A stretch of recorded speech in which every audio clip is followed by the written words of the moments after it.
Manhattan. Lower Manhattan. 33 Liberty Street. If you've ever walked through the financial district, you've probably passed this building without a second thought. Stone facade, columns, a sign that says Federal Reserve Bank of New York. Looks like any other old building downtown. Thousands of people walk by it every day on their way to lunch. But 80 feet below that sidewalk, 24 meters straight down, cut into the bedrock of Manhattan Island, there's a vault, a 3-story vault protected by a 90-ton steel cylinder that serves as the only door. When it closes, it forms an airtight, watertight seal. Time locks and gauge. It doesn't open again until the next business day. Inside that vault, as of 2024, sit roughly 507,000 gold bars, 6,331 metric tons of gold. That's more gold than Fort Knox. It's approximately 5% of all the gold ever mined in human history. In one room, nearly all of it belongs to foreign governments. 36 countries store their gold reserves right there under a Manhattan sidewalk. The Federal Reserve doesn't own it. It just watches over it. Now here's the part that interests me. Same building, same address, a few floors up, offices, conference rooms, people in suits making decisions about how many new dollars to create, what interest rates should be, how much liquidity to inject into the system. That's where monetary policy gets made. One floor, gold, a metal that no one can print, no one can create with a keystroke, no one can conjure out of thin air. Another floor, paper, dollars that can be, and regularly are, created in quantities that would have been unthinkable a generation ago. Same building. Two completely different answers to the question, what is money?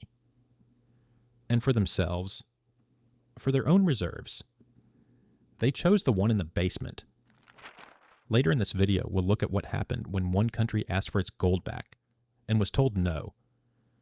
But first, it's not just New York.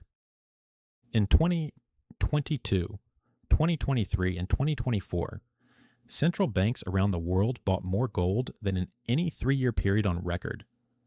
According to the World Gold Council, they purchased 1,082 tons in 2022, 1,037 tons in 2023, 1,044 tons in 2024, 3 years in a row above 1,000 tons. The previous decade's average was about 473 tons per year. They more than doubled it.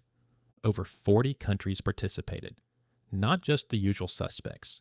Poland, Czech Republic, India, Singapore, Kazakhstan, Qatar, Ghana, Cambodia. The list goes on. 23 countries added gold to their reserves in just the first half of 2025. And yet, not a single central bank on earth recommends that its citizens do the same. Not one. This isn't an accusation, it's an observation. And the rest of this video is about what's behind it. Let's start with who's buying and how much. China is the most closely watched buyer and the hardest to track. It doesn't report purchases in real time. In 2015, after years of silence, Beijing suddenly announced it had added 604 tons to its reserves. 600 tons, accumulated quietly, without telling anyone. Officially, China holds about 2,300 tons. Analysts believe the real number could be significantly higher, possibly double, because purchases often flow through state-affiliated channels that bypass official reporting. Gold still represents only about 5 to 7% of China's reserves. The U.S. holds over 50%. That gap tells you where this is heading. Russia doubled its reserves over the past decade. India buys gold almost every month, over 870 tons and counting. Poland has been the most aggressive buyer in Europe, with a stated goal of 30% of reserves in gold. But here's where it gets more interesting. Let's look at who went the other direction. 1999. Gordon Brown is the Chancellor of the Exchequer, Britain's top finance official. He decides to sell more than half of the United Kingdom's gold reserves, 395 tons. And he does something unusual. He announces the sale in advance, publicly. He tells the market exactly what he's about to do. The price of gold drops $10 an ounce on the announcement alone. Traders know a massive seller is coming, so they front-run the sale. Over the next 3 years, Britain sells its gold in a series of auctions at an average price of about $275 per ounce. That was the bottom of a 20-year bear market. It became known as Brown's Bottom, not a nickname you want attached to your career in finance. Britain raised roughly $3.5 billion from the sale. At today's prices, that same gold would be worth somewhere in the range of $50 to $60 billion. That's not hindsight being clever. That's one of the most expensive financial decisions in British history. And the Bank of England's governor at the time, Eddie George, reportedly raised strong objections. He was overruled. Then there's Canada. Canada held over 1,000 tons of gold in 1965. Over the following decades, through multiple governments and multiple finance ministers, they sold it all, every last ounce. By February 2016, the Bank of Canada reported 0 tons of gold in its reserves. Literally 0. A footnote mentioned 77 ounces in gold coins, essentially pocket change for a G7 nation. Canada is now the only country in the group of 7 with no gold reserves whatsoever. Every other G7 nation holds at least 100 tons. Canada holds none. The official explanation: interest-bearing foreign currency assets are better suited for reserve management. That logic sounded reasonable in the 90s.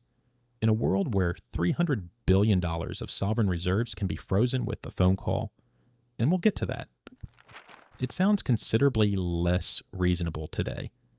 Those who sold regret it. Those who bought say nothing and keep buying. Now, buying gold is one thing, but there's a separate trend running alongside it that tells you something even deeper about how central banks are thinking. They're not just buying gold, they're moving it physically, bringing it home. Germany, third largest economy in the world, NATO ally of the United States. In January 2013, the Bundesbank, Germany's central bank, announced a plan to bring home a significant portion of its gold from foreign vaults. 300 tons from the Federal Reserve Bank of New York, 374 tons from the Banque de France, 674 tons total. Why was German gold in New York in the first place? Cold War. When West Germany's post-war economic boom generated trade surpluses, the Bundesbank accumulated dollars and swapped them for gold at the Fed. With Soviet tanks a few hundred miles away, storing gold in Manhattan made strategic sense. Keeping it there after the Cold War ended was simply inertia. The original plan called for completion by 2020. 7 years. Germany finished early, by 2017. But the initial announcement raised eyebrows. In the first year, only 5 tons arrived from New York. 5 tons out of 300. That fueled years of speculation about whether the gold was actually there. The Bundesbank eventually confirmed it was, and the transfer was completed ahead of schedule. But the question lingered: why did it take a national campaign, parliamentary oversight, and public pressure for a country to retrieve its own property? Then there's Venezuela. In December 2018, the Central Bank of Venezuela requested the return of its gold from the Bank of England, about 31 tons, worth roughly $1 to $2 billion at the time. The Bank of England refused. The stated reason was political. Britain, along with the United States and several other countries, had recognized opposition leader Juan Guaidó as Venezuela's legitimate president, rather than Nicolas Maduro. The Bank of England said it couldn't accept instructions from Maduro's government. The gold has been tied up in legal proceedings ever since. Years of court battles, appeals, rulings, and reversals. As of early 2026, Venezuela still doesn't have its gold back. You can have whatever opinion you want about Venezuelan politics. That's not the point here. The point is, a sovereign nation deposited gold in a foreign vault, asked for it back, and was told no. That's not a theory. That's a court record. If the idea that an institution can hold your assets and refuse to return them sounds extreme, it's happened before many times to ordinary people. I covered the mechanics of how that works in my video on bank runs. Poland tells a quieter story. A small country, geographically close to the conflict in Ukraine. In recent years, Poland has been steadily bringing its gold home from the Bank of England and building up reserves aggressively. Poland's central bank governor has been publicly vocal about it, a rarity in central banking, where gold purchases are usually discussed in whispers, if at all. Poland has set a target of 30% of total reserves in gold. No drama, no lawsuits, just a practical, methodical decision. If the gold isn't physically in your country, you're trusting someone else's promise that you can access it. And promises, as Germany and Venezuela learned in very different ways, have conditions attached. 3 different countries, 3 different sizes, 3 different relationships with the West. One common action: bring the gold home. The question writes itself. Why would you spend millions on armored transport, insurance, and logistics to move gold you already own, unless you no longer fully trust the people holding it for you? And now we arrive at the moment that changed everything. February 2022. Russia invades Ukraine. Whatever your view of the war itself, what happened next in the financial world was unprecedented. Within days, a coalition of Western nations froze approximately $300 billion in Russian central bank reserves. Dollars, euros, bonds, securities, anything held in Western jurisdictions was locked.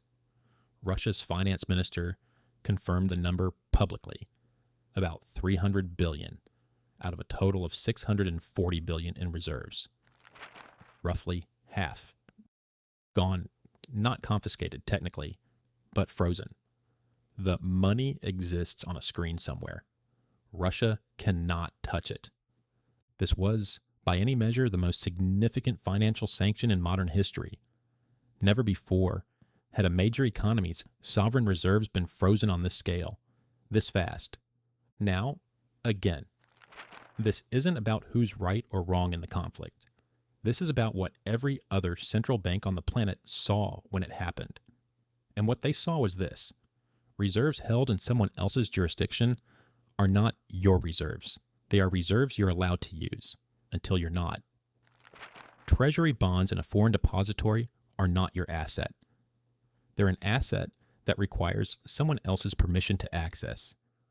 The only thing that cannot be frozen, blocked, sanctioned, or switched off is a physical object sitting inside your own vault, on your own territory. No middleman, no counterparty, no permission needed. That's gold. And even without sanctions, the dollar itself has lost over 96% of its purchasing power since 1913. I made a full video tracing that decline decade by decade. I'll link it here. The trend toward gold accumulation by central banks didn't start in 2022. It had been building for years. But 2022 was the accelerant. It was the moment when a theoretical risk became a demonstrated reality. Every central banker in the world watched $300 billion become inaccessible overnight and asked one question: could that happen to us? The buying that followed, over 3,200 tons in 3 years, was the answer. And there's a secondary effect nobody talks about.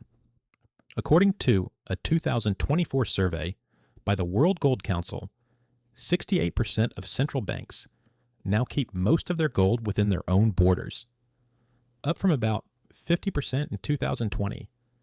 That's not just buying, that's moving it home. There's one more piece to this picture that rarely gets discussed. Under international banking regulations known as the Basel Accords, the rulebook that governs how banks worldwide manage their capital, gold has been treated differently over the decades. Under the older rules, banks had to discount their gold holdings by 50%. Gold was classified as a Tier 3 asset, the lowest category.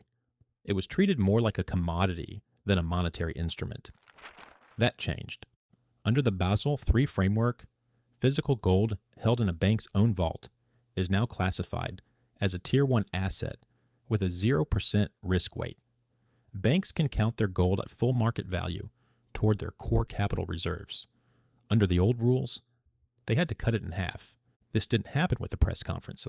There was no announcement. The rules were updated, implemented, and that was it. The regulators who write the global banking rulebook quietly gave gold a meaningful upgrade, and the public barely noticed. That's a regulatory fact worth sitting with. The people who designed the architecture of the financial system decided that physical gold deserves the same treatment as the safest financial instruments in existence. So let's bring it back to where we started. 33 Liberty Street, gold in the basement, paper upstairs. This isn't a conspiracy. Nobody's hiding in a bunker, plotting the end of the dollar. What's happening is simpler than that, and in some ways, more unsettling. Imagine the manager of an apartment building.